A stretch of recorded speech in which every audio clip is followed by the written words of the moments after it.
Mom, did you stuff vacation pamphlets into our mailbox again? I don't see any reason for you to be upset, dear. I simply thought that they would come in handy while you two plan your honeymoon, that's all. You completely filled our mailbox with them. Please stop doing that. The mailman constantly has to ring our doorbell to give us our mail because he can't fit it in the mailbox. I'd rather you stop giving us those pamphlets altogether, but could you at least just set them on the front doorstep instead? I was only trying to be helpful. Regardless of your intentions, it's getting out of hand. Am I clear? Don't put them in our mailbox anymore. That reminds me, have you decided on a destination for your honeymoon yet? We're still thinking about it. Why do you ask? What? You mean you haven't decided yet? But it's been 6 months since your wedding. Yeah, well, Sam and I are both busy with work, and our schedules are pretty hard to coordinate, so... Oh, and that wedding. Even after I went to the trouble of planning a beautiful wedding for the two of you from top to bottom, you didn't use any of my ideas. I was so shocked. Weddings are for the bride and groom, Mom, not their parents. We planned our wedding the way we wanted. That's normal. Not to mention the wedding you planned was unbelievably extravagant. A $30,000 dress? $500 per plate at the reception? Who do you think we are, the Kardashians? You could have taken out a loan. Plenty of couples do that these days. I am not going to spend so much on a wedding that we're never going to be able to afford to buy a house, Mom. Look, we've been through all of this before, and I'm tired of having this conversation. I need to get back to work now. Since you were insensitive enough to disregard my wedding plans, I expect you to at least take my honeymoon plan into account, understand? My travel sense is impeccable. A vacation planned by me is worth more than money. This is our honeymoon, so we will plan it in the way we want to. End of discussion. Nonsense!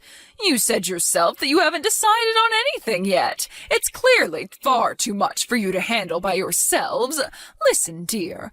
A honeymoon is an important step for a new couple. It sets the mood for the rest of your marriage, creates memories that will last a lifetime. But you still haven't even decided on a location, much less transportation and lodging. Is this how you want your marriage to start, with indecision and procrastination?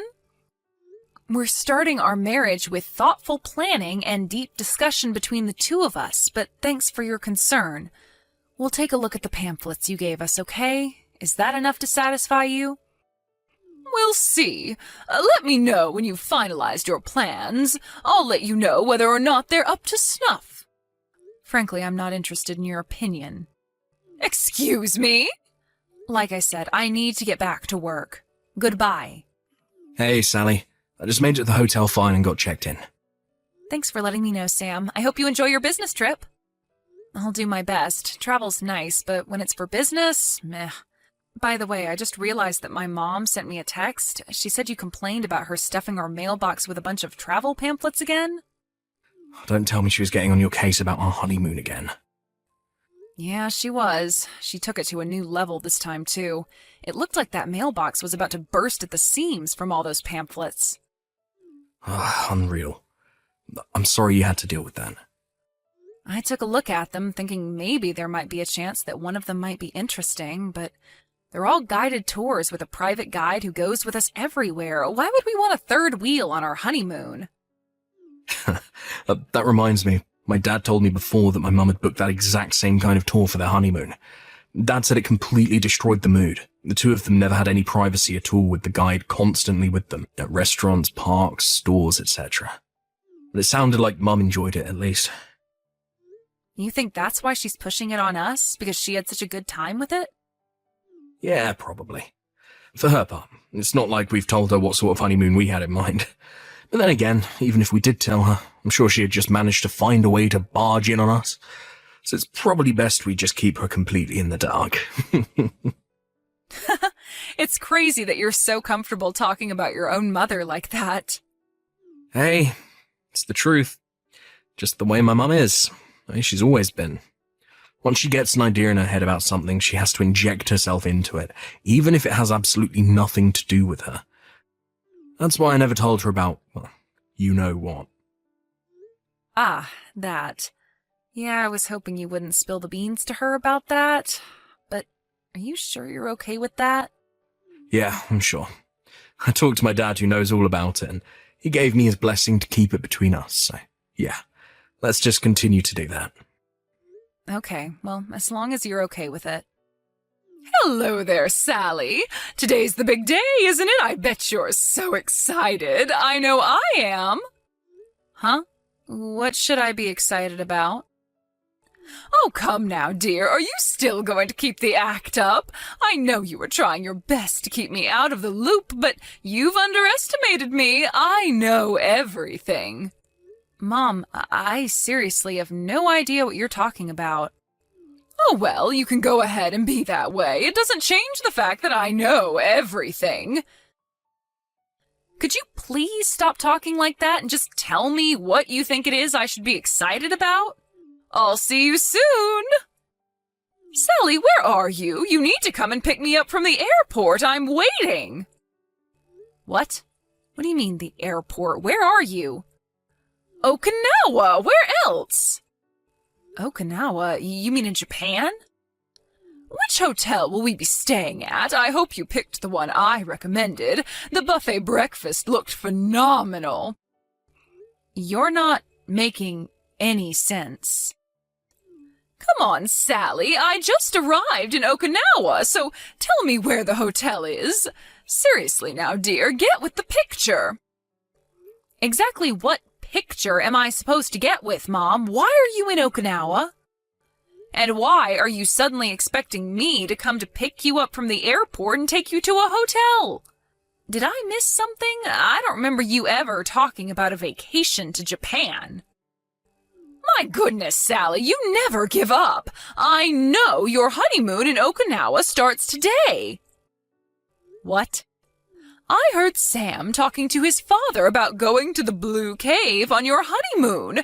When I looked it up on the internet, I figured out that you were going to the Blue Cave in Okinawa, Japan. After that, I looked at their texts on his cell phone and figured out all the dates and times for your flights. I'm a real Sherlock Holmes, aren't I? Did you really go through your husband's phone without his permission? We've been married for 40 years, dear, so what if I did? But enough about that. Let's talk about our plans. So we're going snorkeling in the Blue Cave, then?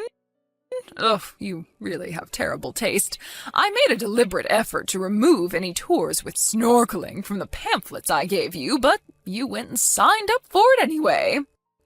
I thought you had learned your lesson about listening to my recommendations after that disaster of a wedding you planned by yourselves. It's clear you need the help of a travel expert. That's why I decided that I would tag along with you on your honeymoon to help you enjoy yourselves on your trip to Okinawa. And as your official guide, I hereby declare that your silly little snorkeling thing is cancelled. Mom. But we can talk more about that later. Hurry up and come pick me up from the airport. Mom, we're in Hokkaido right now. What? Why? I guess maybe you're not familiar with Japanese geography, but there's more than one place called Blue Cave in Japan. There's one in Okinawa, yeah, but there's also one in Hokkaido, too. There is? Hokkaido? Isn't that far to the north? You're going snorkeling in that freezing cold water? No, we're on a cruise. A cruise? Sam and I actually already went to the Blue Cave in Okinawa with a group of our friends back when we were in college. We loved Japan so much that we figured we'd go again for our honeymoon.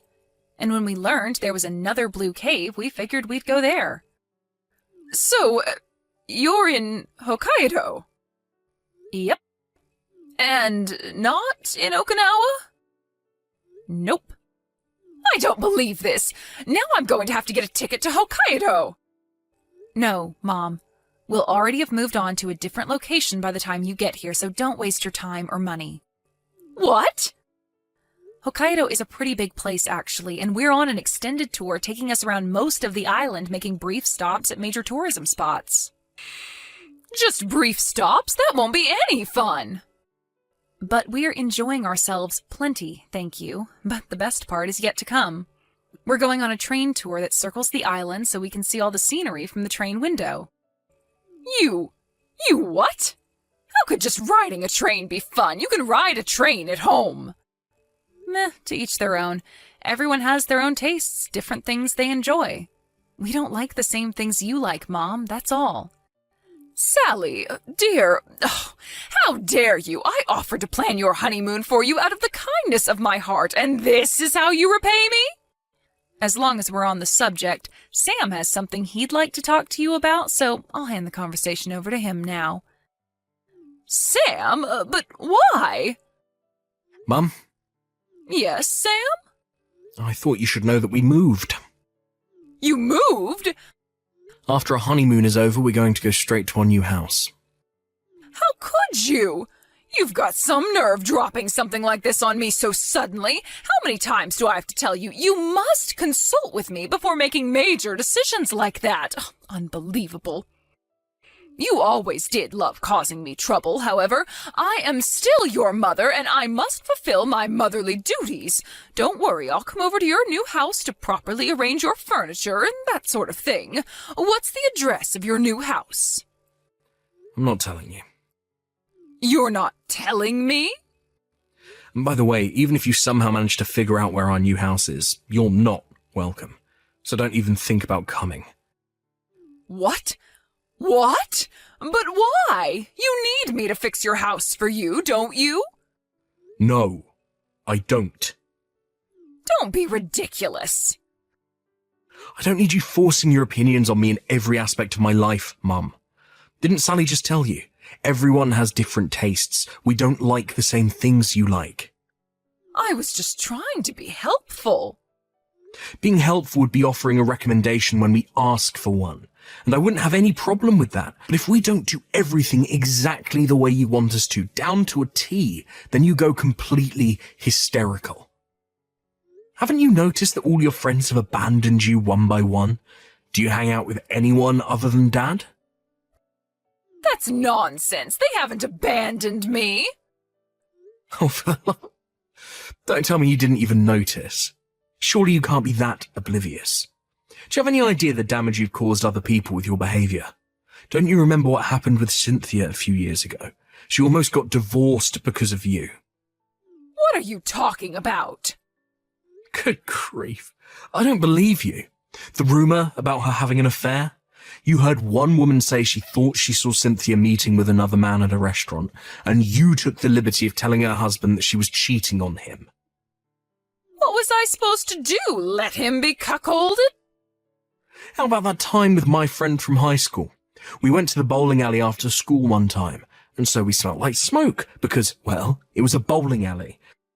And what did you do? You went over to his parents' house and lectured them for an hour about how they needed to teach him that smoking was bad for your health. Oh, now you expect me to let a young boy die of lung cancer, do you? And that's just the beginning. There's way more instances than that. Do you have any idea how many friends I lost because of you? Imagine how many you'd lose to cancer if their parents let them smoke. But I'm not even as concerned about myself as I am about Dad. He constantly has to clean up after your messes. Ha! That man couldn't even clean a living room without me. Every single time you make a fool of yourself and cause massive problems for people, who's the one that has to go and apologise and beg them not to sue you for harassment? Dad. I would know. Ever since I became an adult, I've been going with him for those apologies. I'm sick of it, and I'm sick of you. Sam, you can't talk to me like that. Everything I've ever done has been to help you, to help the people around me. I was just being a good neighbour and friend. You have a bizarre understanding of what help means, Mum. You've done nothing but cause chaos for me and everyone else in your life. You ungrateful little brat. This conversation is over. You're not welcome to come to our new house. Even if you should show up on our doorstep, we will not open the door, we will not let you in. And as far as I'm concerned, I don't even want any sort of contact from you at all. You can't do this. I can, and I will. Oh, you obstinate child. Anyway, now that I know you're in Hokkaido, I'll do you the favor of looking up some proper tourism destinations. Even after all that, you're still not listening. No, you're the one who's not listening to my advice. Ugh, I'm so sick of this. Just don't bother us on our honeymoon. Got it? Go home. Now. Goodbye. My mother-in-law took a flight home the next day. However, when she arrived home, she walked inside to find a stack of divorce papers sitting on the kitchen table. I had heard that her husband was considering divorcing her, and I guess he saw this as the perfect timing to finally do it. He never contacted her again, and had a lawyer handle all the divorce proceedings. He's now living on his own in a nice apartment near our new house. I've got to say, he seems to be doing better than I've ever seen him before now. He looks like someone who's just had a good stretch after a long nap. It's like he's a brand new man. As for my mother-in-law, she moved in with her younger brother and his wife for a while. But before long, she started to give her particular brand of advice to her brother's wife, which was, obviously, not received very well by either her brother or his wife. He was, to put it simply, furious. He kicked her out of his house not but a month after she moved in. The last I heard, she was living alone, very alone, in a small apartment in the city's outskirts.